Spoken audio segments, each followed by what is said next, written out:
다 함께 기도하심으로 6월 10일 월요일 매일 예배 시작하겠습니다. 기도합니다. 거룩하신 하나님 감사합니다. 오늘도 하나님께서 우리에게 매일 예배를 통하여서 예배 자리에 나오게 하시니 감사합니다. 오늘도 이 예배를 통하여 목마른 우리의 영혼 가운데 갈급한 우리의 영혼 가운데 말씀으로 체험받는 귀한 시간 되게 허락하여 주시고 말씀을 통하여서 천국의 기쁨을 누리게 하여 주시옵소서. 아버지, 늘 주님 안에서 우리가 사랑한다고 하지만 우리가 때로는 주님의 영광을 가리우는 어떤 언행이나 행실을 통하여서 하나님의 마음을 아프게 한 적이 있습니까? 주님, 우리의 모든 죄, 알고 지은 죄, 또 부지 중에 지은 모든 죄를 주님께서 용서하여 주시고 이 시간도 우리가 예배의 자리에 거룩한 하나님의 아들과 딸로 예배하며 나아가는 우리 모든 예배자가 될 수 있도록 하나님 함께 하여 주시옵소서. 주님께서 우리의 사랑하는 교회와 또 우리 성도님들과 가정과 직장과 사업장을 지켜주시길 원합니다. 그리하여서 우리를 향한 하나님의 사랑을 날마다 경험케 허락하여 주시옵소서. 아버지, 성도인들의 삶을 하나님께 올려드립니다. 정말 각 가정마다 쓸 것이 부족함이 없게 하시고 때를 따라 도우시는 하나님의 은혜로 말미암아 어떠한 어려움과 환난 가운데서도 이겨낼 수 있도록 주님께서 함께해 주시고 아버지, 무엇보다 정말 육신의 질병에서 고통당하는 환우분들을 기억하여 주시고 아버지, 주님께서 이 모든 고통 가운데 하나님 자유함을 누리게 허락하여 주시옵소서.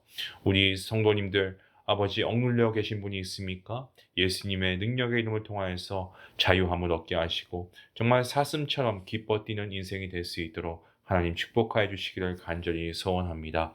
아버지, 우리의 모든 교회와 또 우리 사랑하는 우리 모든 아이들 정말 어릴 때부터 하나님을 온전히 잘 알고 하나님의 말씀으로 잘 양육되어서 앞으로 정말 귀한 믿음의 일꾼들 되게 하시고 우리 학생들 가운데 그들의 가치관이 정말 세상의 가치관이 아니고 말씀의 가치관을 변화되게 허락해 주시옵시고 또 우리 사랑하는 부모님들과 또 우리 성도님들 모두에게 주님께서 함께 하셔서 우리가 무엇보다 말씀으로 무장되어 정말 이 어렵고 힘든 세상 가운데 우리가 말씀으로 승리할 수 있는 귀한 우리 거룩한 백성들 될 수 있도록 하나님 은혜 베풀어 주시옵소서. 아버지, 오늘도 우리가 말씀 가운데 은혜 받길 원합니다. 우리의 마음밭을 주님께서 기경하여 주시고 말씀의 은혜가 우리의 삶 가운데 충만케 허락하여 주시옵소서. 감사하며 예수님의 이름으로 기도하옵나이다. 아멘.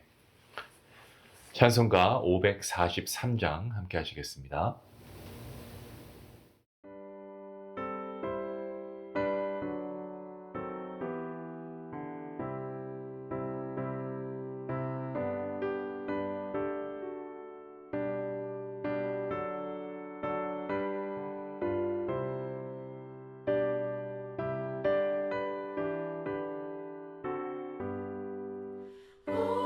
어려운 일 당할 때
오늘 함께 볼 말씀은 베드로전서 5장 8절부터 14절까지 말씀입니다. 우리 함께 말씀을 읽도록 하겠습니다. 근신하라 깨어라 너희 대적 마귀가 우는 사자같이 두루다니며 삼킬 자를 찾나니 너희는 믿음을 굳건하게 하여 그를 대적하라. 이는 세상에 있는 너희 형제들도 동일한 고난을 당하는 줄을 알미라. 모든 은혜의 하나님 곧 그리스도 안에서 너희를 부르사 자기의 영원한 영광에 들어가게 하시니가 잠깐 고난을 당한 너희를 친히 온전하게 하시며 굳건하게 하시며 강하게 하시며 털을 견고하게 하시리라. 권능이 세세에 무궁하도록 그에게 있을지어다. 아멘. 내가 신실한 형제로 아는 실로안으로 말미암아 너희에게 간단히 써서 권하고 이것이 하나님의 참된 은혜임을 증언하노니 너희는 이 은혜에 굳게 서라. 택하심을 함께 받은 바벨론에 있는 교회가 너희에게 문안하고 내 아들 마가도 그리하느니라. 너희는 사랑의 입맞춤으로 서로 문안하라. 그리스도 안에 있는 너희 모든 이에게 평강이 있을지어다. 아멘. 베드로는 오늘 본문 10절 말씀에서 세 가지를 증거하고 있습니다. 첫 번째로 하나님에 대해서 증거하고 있고, 두 번째로 우리의 상황에 대해서 증거하고 있고, 끝으로 세 번째로 우리를 향한 하나님의 일하심에 대해서 증거합니다. 이 세 가지는 그리스도인으로서 반드시 기억해야 하는 주제입니다. 하나님께서는 어떠한 분이신가를 아는 것과 고백하는 것이 없이는 우리의 신앙의 시작이 되지 않습니다. 바꿔 말씀드리면 우리의 신앙은 하나님을 아는 것에서부터 시작한다라는 말씀입니다. 베드로가 증거하는 하나님, 어떠한 하나님이십니까? 오늘 말씀을 통해 우리가 깨닫게 되는 것은 바로 은혜의 하나님입니다. 베드로는 서신의 시작에서도 우리의 구원이 전적인 하나님의 은혜였다는 사실을 증거했습니다. 여러분, 한 어부에 불과했던 시몬이 이 사도 베드로가 되기까지 그 어느 것 하나 하나님의 은혜가 아니었다면 결코 이루어질 수 없었다는 것을요, 베드로는 자기 스스로가 먼저 잘 알고 있었습니다. 하나님께서는 우리에게 허락된 모든 은혜의 시작이시며 근원이신 줄로 믿습니다. 모든 은혜의 하나님으로 말미암아 아무런 자격 없는 저와 여러분이 지금 이 자리에 있다는 사실, 우리는 날마다 우리 스스로에게 상기시켜야 합니다. 하나님의 은혜의 시작은요, 우리를 예수 그리스도 안에서 부르셨다는 것이고 결국은 우리를 영원한 하나님의 영광에 들어가게 하심에 있습니다. 모든 은혜에는 예수 그리스도께서 계십니다. 예수 그리스도의 공로가 없었다면 하나님의 부르심과 영원한 영광, 우리에게 공허함에 불과했을 겁니다. 주님께서 갈보리 언덕을 오르시고 십자가를 지심으로 구원의 표가 되셨고 하나님의 모든 은혜가 우리에게 온전하게 이루어졌습니다. 하나님께서 은혜로 우리를 부르셨을 뿐만 아니고 은혜로 영원한 영광에 들어가게 하시는 분이십니다. 여기서 들어가게 하시는 분이신 하나님께서는요, 출애굽한 이스라엘 백성들을 약속의 땅, 이 가나안으로 인도하신 하나님을 기억하게 합니다. 하나님께서는 10가지 재앙과 그리고 홍해를 가르신 마른 땅같이 건너게 하심으로 하나님의 백성들을 출애굽시키셨습니다. 출애굽의 시작을 하셨을 뿐만 아니고 약속의 땅까지의 광야길에서 하나님께서는 어떻게 하십니까? 자신의 백성들을 먹이시고 입히시고 인도하시고 하나님의 백성으로 새롭게 하셨습니다. 훈련시키셨죠. 하나님께서는 우리에게 약속하신 영원한 영광에 들어가게 하시는 분이심을 우리가 오늘 말씀을 통해서 기억할 수 있기 원합니다. 베드로는 10절 말씀에서 그리스도인들을 향해서 이렇게 부릅니다. 잠깐 고난을 당한 너희를. 자, 전 여기에서 이 잠깐이라고 하는 단어에 주목해야 한다라고 생각합니다. 베드로전서 1장 6절 말씀에 그러므로 너희가 여러 가지 시험으로 말미암아 잠깐 근심하게 되지 않을 수 없으나 오히려 크게 기뻐한도다 라고 말씀합니다. 그리스도의 고난에 참여하는 것이 하나님 안에서 영광이고 기쁨이다 라는 사실, 이것을 베드로가 계속 증거했습니다. 그런데 이 고난이 잠깐이라는 것을 기억해야 됩니다. 아마 이렇게 질문하실 거예요. 어떻게 우리의 고난이 잠깐일 수 있겠습니까? 예를 들면 코로나 사태가 벌어졌을 때도 이 팬데믹이 이렇게까지 오래 갈까?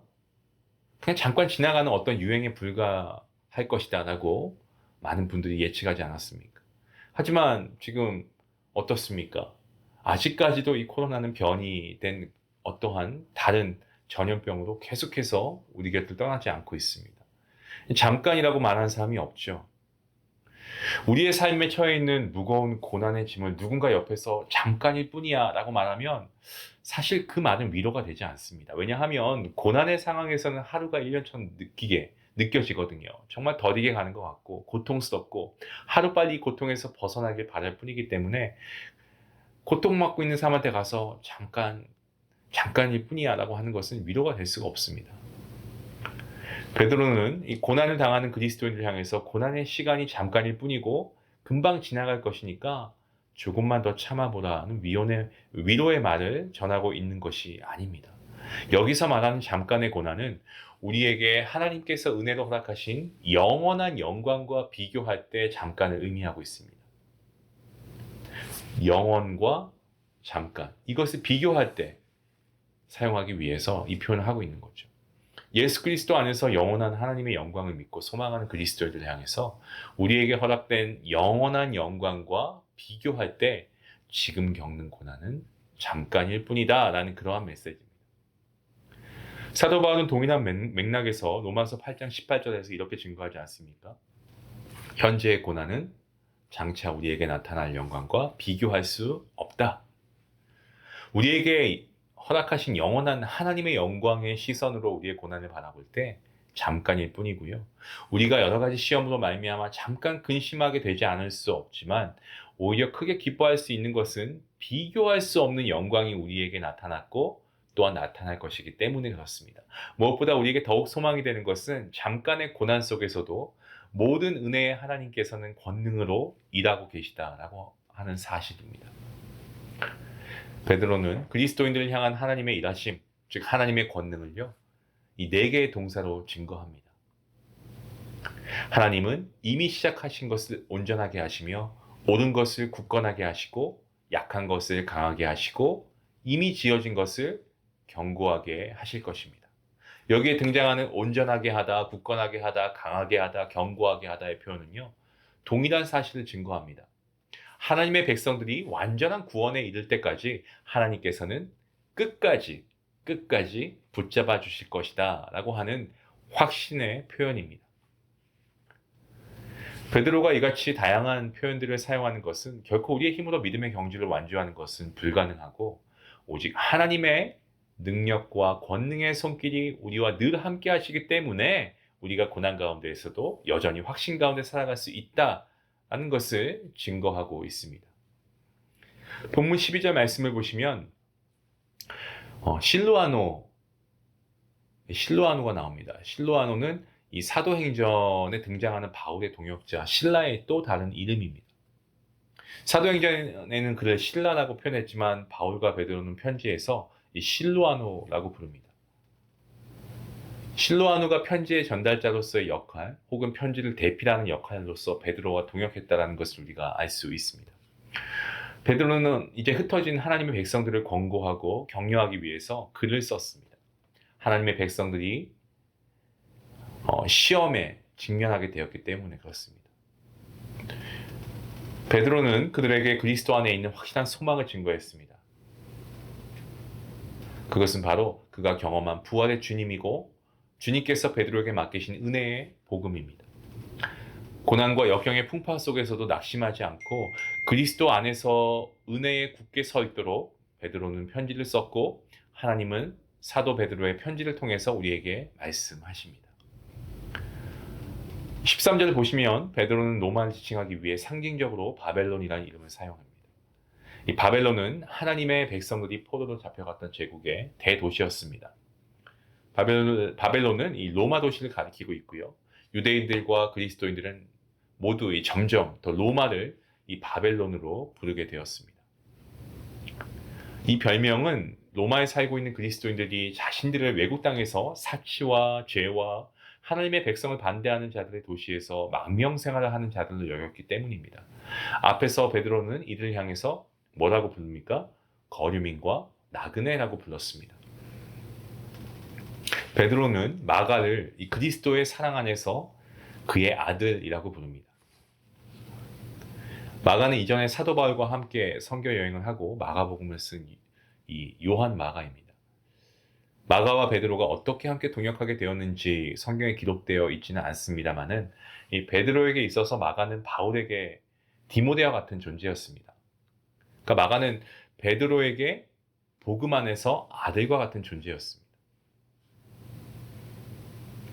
본문 14절 말씀입니다. 너희는 사랑의 입맞춤으로 서로 문안하라. 그리스도 안에 있는 너희 모든 이에게 평강이 있을지어다. 사랑의 입맞춤으로 서로 문안하라고 하는 이 명령은요, 그 배경은 교회 모임입니다. 바울과 이 베드로의 편지들은 예배 시간에 읽혀졌습니다. 예배 중에 혹은 예배 마칠 때 교우들은 인사를 나누었습니다. 바울은 이것을 거룩한 입맞춤이라는 말을 사용했지만 이 베드로는 사랑의 입맞춤이라고 말합니다. 둘 다 동일한 의미인데 그리스도 안에서 형제 자매들을 연합시키는 뜨거운 사랑의 띠를 강조하고 있습니다. 교회는 예수 그리스도 안에서 하나님의 가족이기 때문에 그렇습니다. 베드로는 편지를 처음 시작했던 것처럼 그리스도의 이름으로 평강의 복을 말하면서 편지를 마무리합니다. 평강의 복은 그리스도 안에 있는 모든 사람의 몫입니다. 사랑하는 성도 여러분, 그리스도 안에서 택함을 받은 하나님의 백성으로서 모든 은혜의 하나님으로 말미암아 여러분 은혜에 굳게 서서 평강의 복을 누릴 수 있는 그러한 저와 여러분 모두가 될 수 있기를 주님의 이름으로 간절히 축원합니다. 주님께서 우리를 부르셨습니다.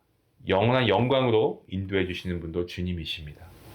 우리가 이 땅에서 당하는 잠깐의 고난, 여러분 영원토록 그 영광스러운 하나님과 함께할 그 시간을 우리가 기다리는 가운데 잠깐입니다. 우리가 하루하루 믿음으로 잘 이겨낼 수 있게 원하고 우리가 이 땅에 있는 동안 우리가 나그네처럼 살아가지만 주님 안에서 주님의 평강을 누릴 수 있는 주님의 거룩한 백성이 될 수 있기를 다시 한번 주님의 이름으로 간절히 축원합니다. 기도하시겠습니다. 하나님 감사합니다. 저희를 주님의 자녀로 불러주시고 저희가 이 땅에 살고 있지만 비록 나그네와 같은 삶을 살고 있지만 우리는 우리가 가야 할 하나님 아버지의 집이 있기에 우리는 소망이 있고 기쁨이 있고 감사가 있습니다.